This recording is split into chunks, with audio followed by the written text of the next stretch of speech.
ಬೆಳಗಾವಿ ಜಿಲ್ಲೆಯ ನಿಪ್ಪಾಣಿ ನಗರದಲ್ಲಿ ಇವತ್ತು 77ನೇ ಗಣರಾಜ್ಯೋತ್ಸವ ಸಂಭ್ರಮ ಮನೆ ಮಾಡಿತ್ತು. ಗಡಿನಾಡು ನಿಪ್ಪಾಣಿ ಶಹರದಲ್ಲಿ ತ್ರಿವರ್ಣ ಸಂಭ್ರಮ ಜೋರಾಗಿತ್ತು. ಮುನ್ಸಿಪಲ್ ಕ್ರೀಡಾಂಗಣದಲ್ಲಿ 77ನೇ ಗಣರಾಜ್ಯೋತ್ಸವ ಕಾರ್ಯಕ್ರಮ ಅದ್ದೂರಿಯಾಗಿ ಆಚರಿಸಲಾಯಿತು. ಈ ಸಂದರ್ಭದಲ್ಲಿ ಕಲಾ, ನಾಟ್ಯ, ನೃತ್ಯ, ಡ್ಯಾನ್ಸ್ ಹಾಗೂ ಸಾಂಸ್ಕೃತಿಕ ಕಾರ್ಯಕ್ರಮಗಳು ಜರುಗಿದವು ಮತ್ತು ಶಿಕ್ಷಕರಿಗೆ ಹಾಗೂ ಪ್ರತಿಭಾವಂತ ವಿದ್ಯಾರ್ಥಿಗಳಿಗೆ ಸನ್ಮಾನಿಸಿ ಗೌರವಿಸಲಾಯಿತು. ಸಾರ್ವಜನಿಕರು, ಅಧಿಕಾರಿಗಳು, ಸಿಬ್ಬಂದಿ ವರ್ಗದವರು, ಜನಪ್ರತಿನಿಧಿಗಳು ಮತ್ತು ಗಣ್ಯ ವ್ಯಕ್ತಿಗಳು ಈ ಕಾರ್ಯಕ್ರಮದಲ್ಲಿ ಭಾಗವಹಿಸಿದರು. ಧ್ವಜಾರೋಹಣವನ್ನು ಶ್ರೀ ಸುರೇಶ್ ಆರ್ ಮುಂಜೆ ತಹಶೀಲ್ದಾರರು ಹಾಗೂ ತಾಲೂಕು ಕಾರ್ಯನಿರ್ವಾಹಕ ದಂಡಾಧಿಕಾರಿಗಳು ನಿಪ್ಪಾಣಿ ಇವರು ನೆರವೇರಿಸಿದರು. ಅಧ್ಯಕ್ಷತೆಯನ್ನು ಸನ್ಮಾನ್ಯ ಶ್ರೀಮತಿ ಶಶಿಕಲಾ ಜೊಲ್ಲೆ ಶಾಸಕರು ನಿಪ್ಪಾಣಿಯವರು ವಹಿಸಿದರು. ತಾಲೂಕಿನೆಲ್ಲ ಚುನಾಯಿತ ಪ್ರತಿನಿಧಿಗಳು, ಗಣ್ಯ ನಾಗರಿಕರು, ವಿವಿಧ ಸಂಘ ಸಂಸ್ಥೆಗಳ ಪದಾಧಿಕಾರಿಗಳು, ಪತ್ರಿಕಾ ಮಾಧ್ಯಮದವರು, ಕನ್ನಡಪರ ಸಂಘಟನೆಗಳು, ಮಾಜಿ ಸೈನಿಕರು ಹಾಗೂ ವಿವಿಧ ಇಲಾಖೆಗಳ ಅಧಿಕಾರಿಗಳು, ಸರ್ಕಾರಿ ನೌಕರರ ಸಂಘದ ಅಧ್ಯಕ್ಷರು, ಸಿಬ್ಬಂದಿ ವರ್ಗದವರು ಪಾಲ್ಗೊಂಡಿದ್ದರು. ಈ ಕಾರ್ಯಕ್ರಮದಲ್ಲಿ ಶ್ರೀ ಸುರೇಶ್ ಆರ್ ಮುಂಜೆ ತಹಶೀಲ್ದಾರರು ನಿಪ್ಪಾಣಿ, ಪೌರಾಯುಕ್ತರು ಗಣಪತಿ ಪಾಟೀಲ್, ನಿಪ್ಪಾಣಿ ತಾಲೂಕು ಪಂಚಾಯತ್ ಕಾರ್ಯನಿರ್ವಾಹಕ ಅಧಿಕಾರಿಗಳು, ಪ್ರವೀಣ್ ಕಟ್ಟಿ, ಕ್ಷೇತ್ರ ಶಿಕ್ಷಣಾಧಿಕಾರಿಗಳು, Mahadevi Naik, CDPO Supriya Jadige, Nippani CPI BS Talawar ಸೇರಿದಂತೆ ಪಿಎಸ್ಐಗಳಾದ ಶಿವಾನಂದ ಕಾರಜೋಳ, ರಮೇಶ್ ಪವಾರ್, ಪೊಲೀಸ್ ಸಿಬ್ಬಂದಿ ವರ್ಗದವರು ಕಾರ್ಯಕ್ರಮಕ್ಕೆ ಆಹ್ವಾನಿತ ತಾಲೂಕು ಮಟ್ಟದ ಅಧಿಕಾರಿಗಳು, ಸಿಬ್ಬಂದಿಗಳು, ಎಲ್ಲ ಶಾಲಾ ಶಿಕ್ಷಕರು, ಶಿಕ್ಷಕಿಯರು, ವಿದ್ಯಾರ್ಥಿಗಳು, ವಿದ್ಯಾರ್ಥಿನಿಯರು ಕಾರ್ಯಕ್ರಮಕ್ಕೆ ಹೆಚ್ಚಿನ ಪ್ರಮಾಣದಲ್ಲಿ ಹಾಜರಿದ್ದರು.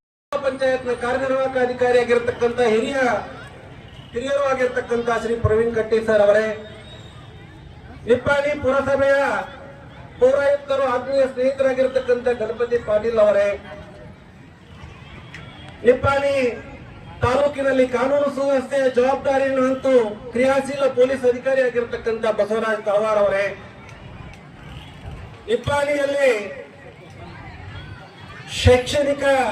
ಶಿಕ್ಷಣ ಕ್ಷೇತ್ರದ ಚುಕ್ಕಾಣಿಯನ್ನು ಹಿಡಿದು ಮುನ್ನಡೆಸ್ತಕ್ಕಂಥ ಹಿರಿಯರು ಆಗಿರತಕ್ಕಂಥ ಬಿಒ ಮೇಡಮ್ ಆಗಿರತಕ್ಕಂಥ ನಾಯಕ್ ಮೇಡಮ್ ಅವರೇ, ಸಿಡಿಪಿಒ ಅಧಿಕಾರಿನಿಯಾಗಿರತಕ್ಕಂಥ ನಮ್ಮ ಸಿಡಿಪಿಒ ಮೇಡಮ್ ಅವರೇ, ವೇದಿಕೆಯ ಮುಂಭಾಗದಲ್ಲಿ ಆಗಮಿಸಿರ್ತಕ್ಕಂಥ ನಿಪ್ಪಾಣಿ ಪಟ್ಟಣದ ಪ್ರಮುಖ ಗಣ್ಯರೇ, ಅತ್ಯಂತ ಶಿಸ್ತುಬದ್ಧವಾಗಿ ಕವಾಯತ್ನಲ್ಲಿ ಭಾಗವಹಿಸಿರ್ತಕ್ಕಂಥ, ಕವಾಯತ್ತನ್ನ ಯಶಸ್ವಿ ಮಾಡಿರ್ತಕ್ಕಂಥ ಎಲ್ಲ ಮುದ್ದು ವಿದ್ಯಾರ್ಥಿನಿಯರೇ, ಇನ್ನು ಕೆಲವೇ ನಿಮಿಷಗಳಲ್ಲಿ ಸಾಂಸ್ಕೃತಿಕ ಕಾರ್ಯಕ್ರಮಗಳು ಕೂಡ ನಮ್ಮ ವಿದ್ಯಾರ್ಥಿಗಳು ನೀಡಲಿದ್ದಾರೆ. ಜೊತೆಗೆ ಈ ಕಾರ್ಯಕ್ರಮದಲ್ಲಿ ಉಪಸ್ಥಿತರೇ, ನೌಕರ ಬಾಂಧವರೇ, ಪತ್ರಿಕಾ ಸನ್ಮಿತ್ರರೇ, ಅವರಿವರೆನ್ನದೇ ವೇದಿಕೆಯ ಮೇಲೆ ಆಸೀನರಾಗಿರ್ತಕ್ಕಂಥ, ಜೊತೆಗೆ ಮುಂದೆ ಇರತಕ್ಕಂಥ ಎಲ್ಲ ಗಣ್ಯಮಾನ್ಯರಿಗೆ ವಂದಿಸುತ್ತಾ, ಇವತ್ತು ಭಾರತೀಯರಾಗಿರ್ತಕ್ಕಂಥ ನಮ್ಮೆಲ್ಲರಿಗೂ ಅತ್ಯಂತ ಸಂತೋಷದ, ಹೆಮ್ಮೆಯ, ಗೌರವದ ಕ್ಷಣ. ಯಾಕಂದ್ರ ನಮ್ಮ ದೇಶ ತಮ್ಗೆಲ್ಲ ಗೊತ್ತಿರುವಂತೆ ಆಗಸ್ಟ್ 15, 1947 ಮಧ್ಯರಾತ್ರಿ ಸ್ವಾತಂತ್ರ್ಯ ಪಡೆದ ಮೇಲೆ ನಮ್ಮ ದೇಶದ ಆಡಳಿತ ಚುಕ್ಕಾಣಿಯನ್ನ ಹಿಡಿದಿರ್ತಕ್ಕಂಥ ನಾಯಕರು ಈ ದೇಶವನ್ನ ಮುನ್ನಡೆಸಲಿಕ್ಕೆ ಒಂದು ಸಂವಿಧಾನ ಬೇಕು ಅಂತ ಸ್ವಾತಂತ್ರ್ಯ ಪೂರ್ವದಲ್ಲೇ ಮನಗಂಡಿದ್ರು. ಆ ನಿಟ್ಟಿನಲ್ಲಿ ತಯಾರಿ ಕೂಡ ಮಾಡಿದ್ರು. ಆ ಸಂವಿಧಾನವನ್ನ ರಚನೆ ಮಾಡಿ, ಭಾರತೀಯ ಸಂವಿಧಾನವನ್ನ ರಚನೆ ಮಾಡಿ, ಇದನ್ನ ಪ್ರಜಾಪ್ರಭುತ್ವ ರಾಷ್ಟ್ರ ಅಂತ ಘೋಷಣೆ ಮಾಡಿರ್ತಕ್ಕಂಥ ದಿನವನ್ನ ನಾವು ಗಣರಾಜ್ಯೋತ್ಸವ ದಿನ ಅಂತ ಕರಿತೀವಿ. ನಮ್ಮ ಸಂವಿಧಾನ ತಮ್ಗೆಲ್ಲ ಗೊತ್ತಿರುವಂತೆ ಇಲ್ಲಿ ವಂಶ ಪಾರಂಪರ್ಯದಿಂದ ಆಡಳಿತ ನಡೆಯಲಿಲ್ಲ. ಅಂತಿಮ ಅಧಿಕಾರ ಯಾರಿಗಿರುತ್ತಂದ್ರ ಪ್ರಜೆಗಳಿಗೆ.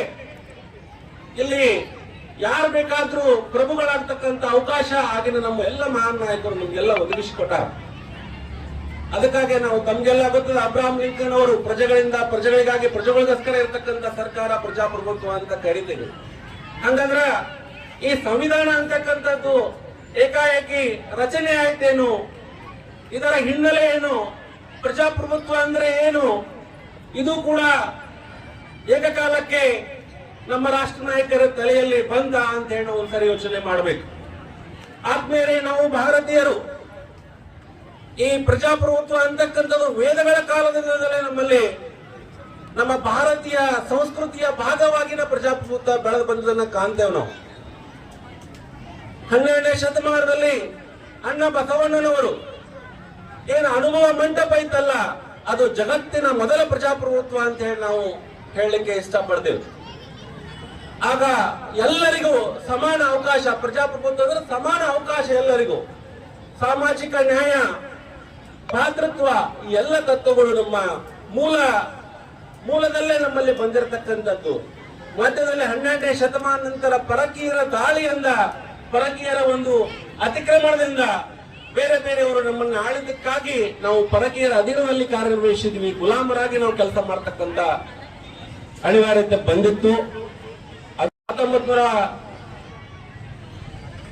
1928ರಲ್ಲಿ ಮೋತಿಲಾಲ್ ನೆಹರು ಅವರು ಭಾರತಕ್ಕೆ ಒಂದು ಸಂವಿಧಾನವನ್ನು ರಚನೆ ಕೊಡ್ತಾರೆ, ನೆಹರು ಯೋಜನೆ ಅಂತ ಹೇಳಿ. ಅದು ಒಂದು. ಅದಾದ್ಮೇಲೆ ಸ್ವತಂತ್ರ ಸಿಗುವಕ್ಕಿಂತ ಪೂರ್ವದಲ್ಲಿ ಕ್ಯಾಬಿನೆಟ್ ಮಿಷನ್, ಇಂಗ್ಲೆಂಡಿನ ರಾಣಿ 3 ಜನ ಮಂತ್ರಿಗಳನ್ನು ಒಳಗೊಂಡಿರತಕ್ಕಂತ ಎವಿ ಅಲೆಕ್ಸಾಂಡರ್, ಹತಿಕ್ ಲಾರೆನ್ಸ್, ಸ್ಟಾಫರ್ಡ್ ಕ್ರಿಪ್ಸ್ ಅಂತಕ್ಕಂಥ 3 ಕ್ಯಾಬಿನೆಟ್ ದರ್ಜೆಯ ಸಚಿವರನ್ನ ಕಳಿಸಿ ಭಾರತಕ್ಕೆ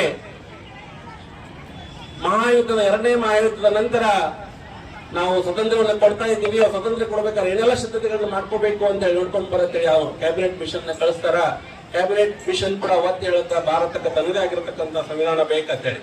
ಆ ಹಿನ್ನೆಲೆಯಲ್ಲಿ ನಮ್ಮ ಸಂವಿಧಾನ ಡಿಸೆಂಬರ್ 9ನೇ ತಾರೀಕು 1940ರಿಂದ ಸಂವಿಧಾನದ ಕಾರ್ಯ ಪ್ರಾರಂಭ ಆಗುತ್ತಾ. ಸಚ್ಚಿದಾನಂದ ಸಿನ್ಹಾ ಮೊದಲ ಅಧ್ಯಕ್ಷರಿದ್ದಾರ. ಅದಾದ್ಮೇಲೆ ಶಾಶ್ವತ ಡಾಕ್ಟರ್ ರಾಜೇಂದ್ರ ಪ್ರಸಾದ್ ಅವರ ಅಧ್ಯಕ್ಷತೆಯಲ್ಲಿ ಸಂವಿಧಾನ ರಚನಾ ಕಾರ್ಯಗಳ ಜರುಗ್ತಾವ. ಮುಖ್ಯವಾಗಿ ಈ ಸಂವಿಧಾನ ರಚನೆಯಲ್ಲಿ ಇಡೀ ತಮ್ಮ ಬದುಕನ್ನು ಸವಿಸಿರತಕ್ಕಂಥವರು ಡಾಕ್ಟರ್ ಬಾಬಾ ಸಾಹೇಬ್ ಅಂಬೇಡ್ಕರ್ ಅವರು ಕರಡು ರಚನಾ ಸಮಿತಿಯ ಅಧ್ಯಕ್ಷರಾಗಿರ್ತಾರೆ. ಜಗತ್ತಿನ ಸರ್ವಶ್ರೇಷ್ಠ ಸಂವಿಧಾನಗಳನ್ನು ಅಧ್ಯಯನ ಮಾಡಿರ್ತಕ್ಕಂಥ ಪಂಡಿತರು ಇರ್ತಾರೆ.